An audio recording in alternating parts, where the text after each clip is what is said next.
Dan, we are back for our latest episode of the CoachTrap podcast. So today, we're talking about content systems and how to never run out of ideas. This is definitely your area of expertise. And I think that with all the coaches that we mentor, I think one of the biggest issues they have is scheduling content, coming up with content, being consistent with their image. I think the best way to start is Dan, how did you create all of those X tweets? Where did you start? Any tips? How did you schedule it? Yeah, I think this is a massive issue that people have, especially coaches who are obviously busy with clients all the time. So I think scheduling is definitely a big thing. I personally don't do it because I don't have a life. But if you do have a life, I would say scheduling is something you should be doing. So what I used to do back in the day when I had a life was on Sundays, I would always just come up with ideas, and usually in the morning because that's kind of when your brain is, or when my brain is the most creative. Um, just think about what your audience, like what kind of problems they have. Talk to people definitely as well. That throughout the week, put ideas in your drafts to be improved on the Sunday or on every day you create content. And I think it's just about being efficient with it. Batch creation is definitely massive. Absolutely, absolutely. Dan, I think obviously one of the biggest questions as well we get when we mentor other coaches is how much should they post? When should they post? And almost like what should they post? I know, the mere exposure effect quite well. I remember studying it. The more people see you, the more they trust you. Regular posting increases credibility, for example. But is there like a golden number? Is there an amount that you should look to post a week, or is it just post when you want? It really depends on the platform. I'd say Instagram, you'd be looking at one post a day would be optimal. LinkedIn, maybe one post a day, one post every other day. Twitter, 2 to 4 posts a day, if possible. But obviously, there is too much you can do. Because I used to post on Twitter like 10 times a day, and it was ridiculous. I was posting every single hour, and I was getting about 8 views on each post. But you've got to start somewhere. But I would say for coaches who are busy and who have got lives, 3 times a day on Twitter, 1 time a day on LinkedIn, once on Instagram. And obviously you can like we do podcasts once a week, and that turns into 20 Instagram reels as well. So it's just being efficient with your time. Yeah, that's a good answer. I think that's a good time to move on to the next question as well, because obviously one of the things I've noticed with content massively is when all coaches start off, they start off with the same generic system on Canva, posting mountings, quotes, stats, whatever it might do. And then you realize that you're just like everyone else. Why the reels are so good is because we've realized that they can generate 200% more views. They can have a lot more interaction with them. But is there a tried and tested method, Dan? The amount of videos that you should maybe post a week, or should you mix it up, or should you just post videos? We've tried and tested this, haven't we, across multiple platforms. But what's your approach and what do you recommend? Videos have been good for us, especially if you're coaching something visual, like something like fitness. You can see transformations, stuff like that. You should be posting more videos.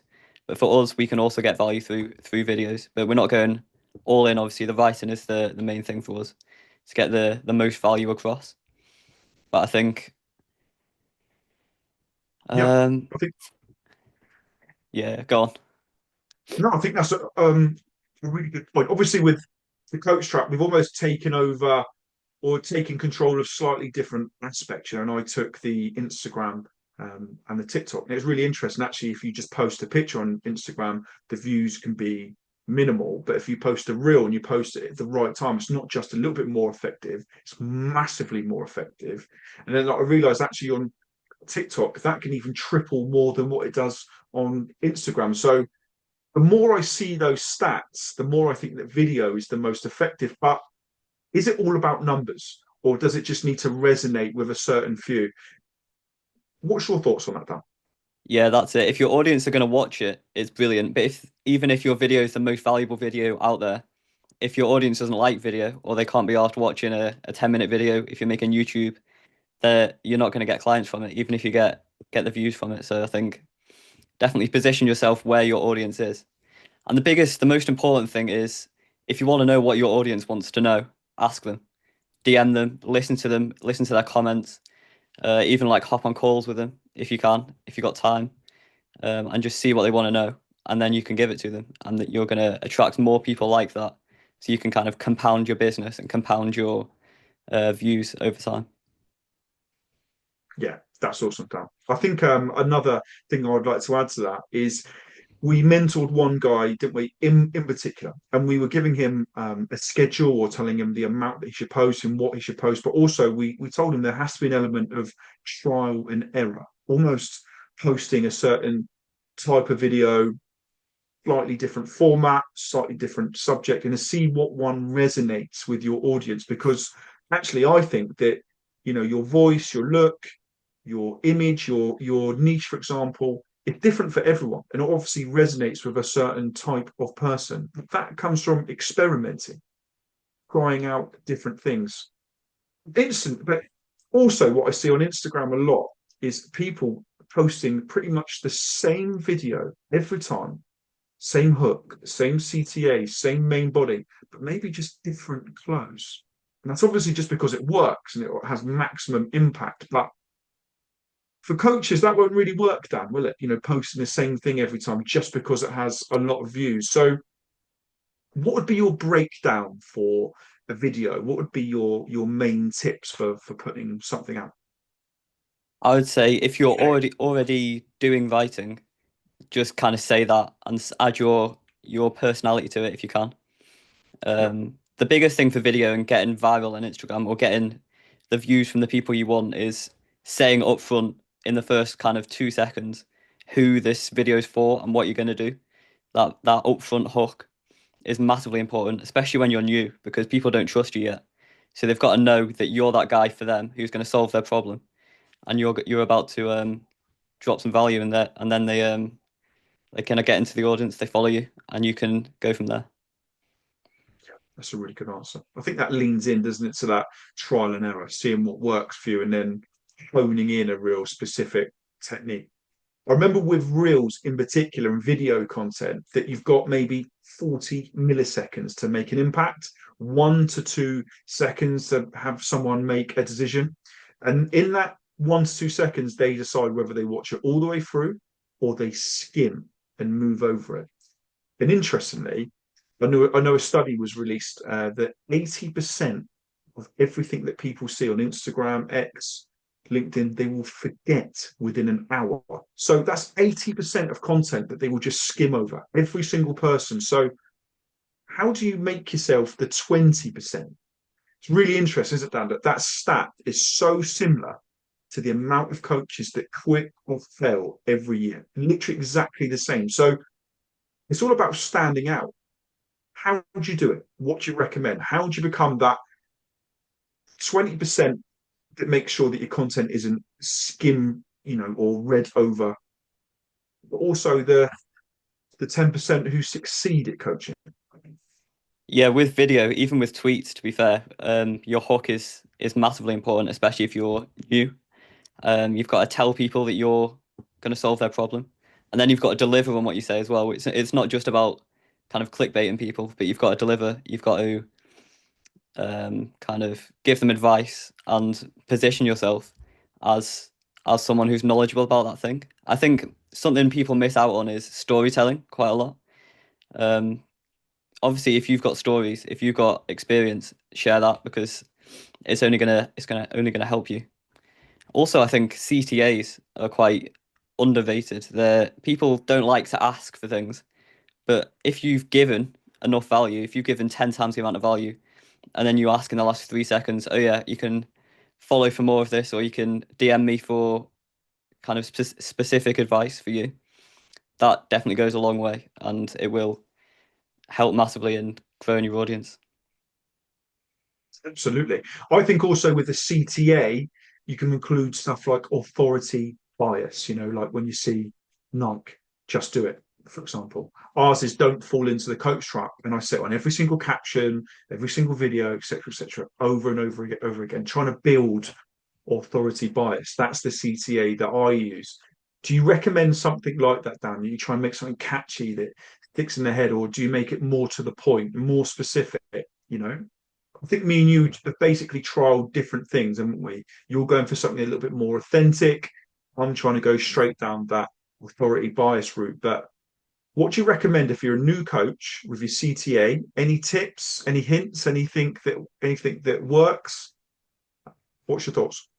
I think it's getting that balance between saying the same thing so they kind of associate your brand with that thing, like us with the CoachTrap, and also not getting banner blind. So if they read it so many times and they see the same thing, the same format, the same visuals every time, they're going to get bored of it. They're not going to start seeing it. Like, I know there's a lot of studies about banner blindness on Facebook ads, which is where people see, that the word ad underneath the post and they literally just scroll past it like unconsciously. So it's quite interesting.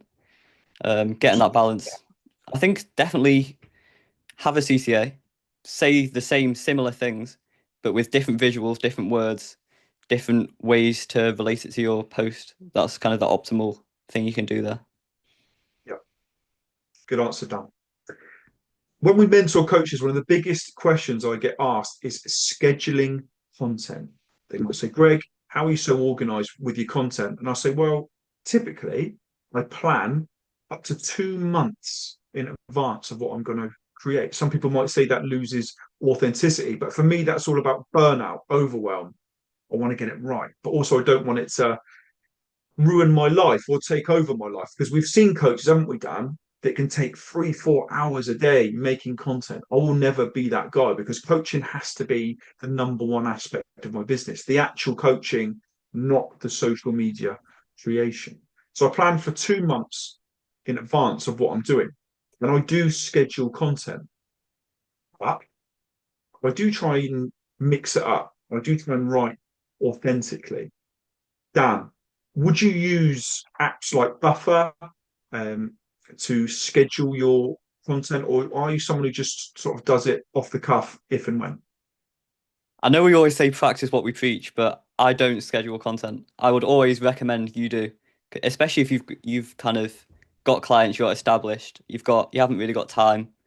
Yeah, Batch creation is massive. You can kind of make a full week of content for four platforms, a post a day in like one to yeah, 2 hours, one day a week. So I think, yeah, that's definitely an important thing. I don't schedule content because my kind of thing is that I'm authentic, which is probably why you're listening to this at the end of the day. But coaches, everyone knows that coaches are coaches. They're not marketers, so they can't be spending all their time on marketing. As long as you're getting that value across in the time that you spend on it, um, you should be good to schedule. I think 2 months ahead is quite a lot. Um, I'd say a couple of weeks, just a buffer if you get ill or something. Like I was tweeting in hospital last year because I hadn't scheduled anything, so I was just on the hospital bed tweeting. But ideally, I would have wow. had a buffer. So that's quite an interesting story there. Well, Dan, that is dedication. I think for me, even I was working on Christmas Day and New Year's Eve, etc., etc. But that's all part of my routine. And obviously, knowing Dan, we're in this. We've not just done it for months, but we've done it for years. It's tried and tested, and you have to be consistent. Consistency is the key. So yes, I do schedule up to 2 months in advance. I don't use stuff like Buffer, because actually on most of the apps themselves, you can schedule. On Instagram, you can schedule up to a month in advance, and you can schedule up to 15 posts at a time. On LinkedIn, you can go up to 2 months in advance, for etc. On X, you can't schedule though, Dan, can you? Or can you schedule on X? You can schedule an X. I think X is a difficult one because the thing that makes X different is it's not corporate and it's all personality. I think X, you shouldn't really be scheduling. You should be posting from your drafts as much as you can. I definitely, when I get an idea, I just stick it in the drafts. It's really easy. And then if you are stuck for ideas, which happens, even for like a week, 10 days, sometimes I just have no ideas. I just go into the drafts, post whatever I was thinking, like the last week. And that's kind of my balance level. where I have a buffer, but I also can post if I want to, whatever I want. It's a good answer, Dan. I think a really good point to talk about next is newsletters. One of the people that we mentor asked me about how do I write newsletters? How do I schedule them?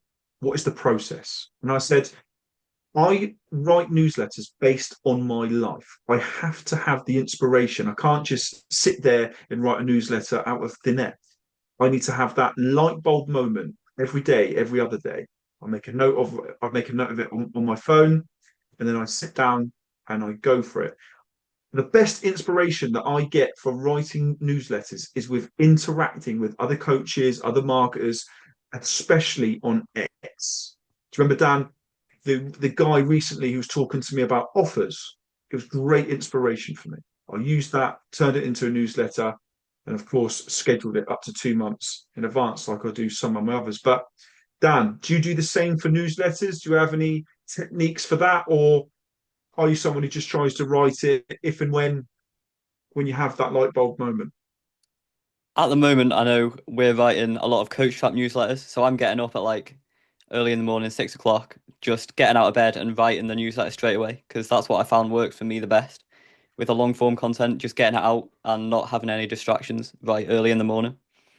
I think if you're spending more than an hour, I know we told our client, don't spend more than an hour on it. If you get to an hour, just stop. I think you spent way too much time on that. You should be writing 500 to maybe 1,000 words max. It normally takes me about half an hour, but obviously Yeah, with experience you'll get quicker. But newsletters are the biggest kind of leverage thing you can do because you can get out of one newsletter you can get 5 LinkedIn posts, 15 tweets. You can make a video, 2 videos, some Instagram reels from those videos. Like it's just a massive idea with massive potential for extra distribution. So it's quite efficient. absolutely. One thing that I have massively is the cringe factor. And it's something that I talk about, Dan, with the people that we mentor. I absolutely hate pictures of myself making videos, writing content. I have that cringe factor almost where I doubt myself. I have imposter syndrome. The list goes on. But I know that if I don't put the content out, if I don't market myself, then I can't do a job that I love. I can't have the clients that I work with every day. So I do have a tip. I write the content, I read it once, and then I never look at it again. I find that if I look at it 2 times, 3 times over, I don't post it or I don't schedule it. I have too much of that cringe factor. Dan, do you have anything similar, or is there any other methods that you use like that? You talked about getting up early, but is there anything else that gives you that light bulb moment, or anything that oversees or overcomes the mental blocks that can come with posting content? Yeah, I think videos especially people are scared to do. I know a lot of like good marketers who just don't want to do videos because they kind of feel like they're not good on camera. I was one of them until a couple of months ago. But I know you talked about like type A and type B people who are obviously you know more about this than me, but I think it's just you've got to do it. And if you're going to reach the audience that you want to reach with it, just do it. You're obviously going to get better with time. I definitely found Yeah. that with these podcasts. I'm definitely getting much better, and hopefully the listeners are agreeing with that. But yeah, what do you think about that? So that is a really good point, Dan. Just to recap, type A and type B. Type A are the Wolf of Wall Street types. They are the marketers. They are the people that are just after money, earning that hard cash, if you like. Whereas the type Bs are the nicest people on the planet. They're the coaches, or as I like to call them, the lollipop ladies, the people that are willing to give their time for free, the people that want to help. But we know to be a good coach, you have to come somewhere in the middle. We know that if you're the far end of each of those spectrums, if you're too much type A or too much type B, there's no longevity. You might get some short wins, but you're not going to last in the game. So you have to be both. I think that the biggest time that I noticed this, when you have to be both, is comments. Comments on reels, comments in posts. I would love to know what you think, Dan, about how you react to comments. But just before I hand it over to you, for me, I read them over. If I can speak to them, if I can build up a bond, if I see them as a potential client or someone I can work with, I interact with them. But, there is always a but. There are some that want to ridicule or want to laugh at you or aren't interested but comment anyway. I just simply ignore it. And that is the best advice that I can give to anyone. You are going to get haters. You are going to get people that are going to ridicule, that are going to comment, but you have to take it. You have to take it. And actually, more than that, I see it as a positive thing because I only need to resonate with 10%, 20% of people that see my posts. I don't need everyone to like it. Dan, I know you've said something similar to that in the past. What's your thoughts on that? Yeah, definitely. I think you've got to remember that the hateful comments, they're not coming from people who are better than you. They're coming from people who are either jealous or they haven't got time. They've got too much time on their hands, if you know what I mean. Like people who are doing better than you are either going to ignore you or they're going to support you. And you've got to remember that at the end of the day. I think ignoring is like the best option. If they've Yeah, got a point, definitely engage with them, kind of rectify their view of you. But if they're obviously just being hateful, ignoring is your best option. absolutely, Dan. That's a great answer. So, look, I'll be honest, whenever you post, there is always that chance that you're going to be ridiculed or laughed at or questioned or doubted. And I've seen that a lot and I've had that a lot myself. If you're a coach and you are marketing yourself, it is going to happen. It's not an if or a when, it is going to happen. And you have to be ready for it. And the best advice that I can give you is just ignore it. Or, like Dan said, maybe speak to them, maybe try and reason with them. Don't waste your time with them. That's important. But the DMs, I use that as a real important opportunity for me to get to know people, to build up relationships, to build up bonds. Dan, how much time a day do you think you spend on content creation, on DMs? You don't want this to overwhelm you. So, as a guy who's been doing this a few years and you've got lots of experience, how much do you spend? I think people are shocked when they realize, like, for me personally, as a personal branding guy, I spend maybe like 20, 30 minutes on comments a day, maybe Yeah, 10 on DMs, and the rest is just for my clients, which is what you should be doing as a coach as well. Like, the most important thing is your clients. Content creation, obviously, the emails are the highest leverage thing you can do, as we mentioned. You can make a lot of content from that in like 30 minutes, 60 minutes, like a full week's worth of tweets or LinkedIn posts and videos too.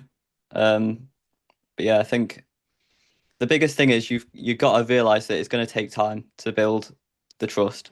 Like you're not going to trust someone who's just come up on your feed, so you've got to be willing to spend that time and build that trust. And it is going to be worth it in the end. Like I know one of our clients was saying, if I did this for 6 months, would I be guaranteed like trust? And the answer is pretty much yes. Like at the start, it's going to be hard. Um, it took me probably 2 months to get my first 50 followers, but then after that, I was getting about 400 followers a month at one point. yeah. So it's just building that trust. Is a massive thing. Dan, I absolutely agree with you. It's all about building trust. Another big question that I get asked, Dan, from these people that we mentor is how long does this take? How long does it take to create an audience, to acquire clients? And I said, well, there's no magic answer to that. Everyone's different. You openly, Dan said you signed a client after a few weeks with a few followers, but I have seen a lot about the 100 video rule.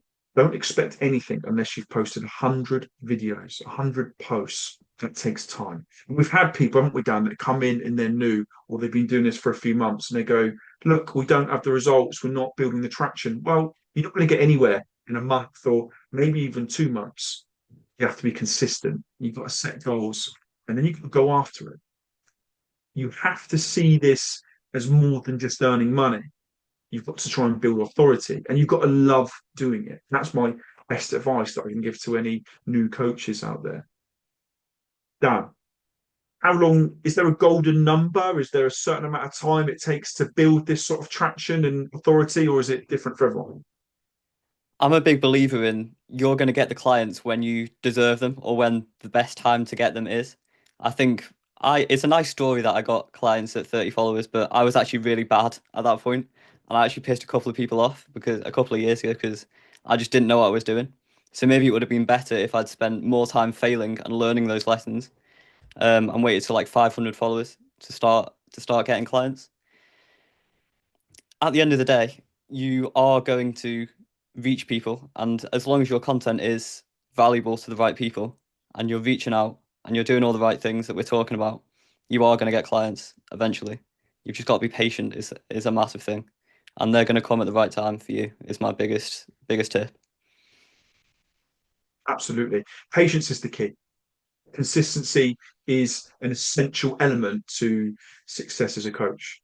We signed someone down last week, and we've been speaking to them for 6 months, building up a relationship over 6 months. That's sometimes what it takes. Consistency, being authentic, being honest, and actually genuinely wanting to help people.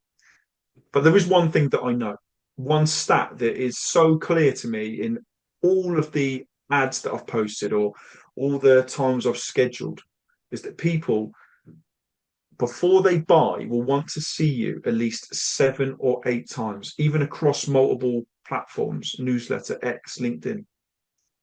Dan, is that something that you've seen before? Is there a magic number, a number that can lead into conversion rates? What have you seen on that? Yeah, definitely. The last inbound I got, the client that we had was I actually talked to him after he's left as a client, and he said he'd seen me about 2 months before he actually reached out and said, "Can we book a meeting?" So that was very interesting to me. It was kind of proving our point that you've got to be consistent, and the people are going to trust you at just the right time. I think that's the biggest takeaway from that. Absolutely. Absolutely. Dan, as always, it's been an absolute pleasure speaking to you. I think there's some real gems there. And for me, the real take homes is be consistent, set goals, stick to it, don't expect immediate results, and be prepared for a bit of trial and error. Experimenting, trying out different material is always going to be the key to success. Dan, as always, it's been a pleasure. Thanks for joining us on the Coach Trap, and I'll see you soon. Brilliant. Thanks, Greg.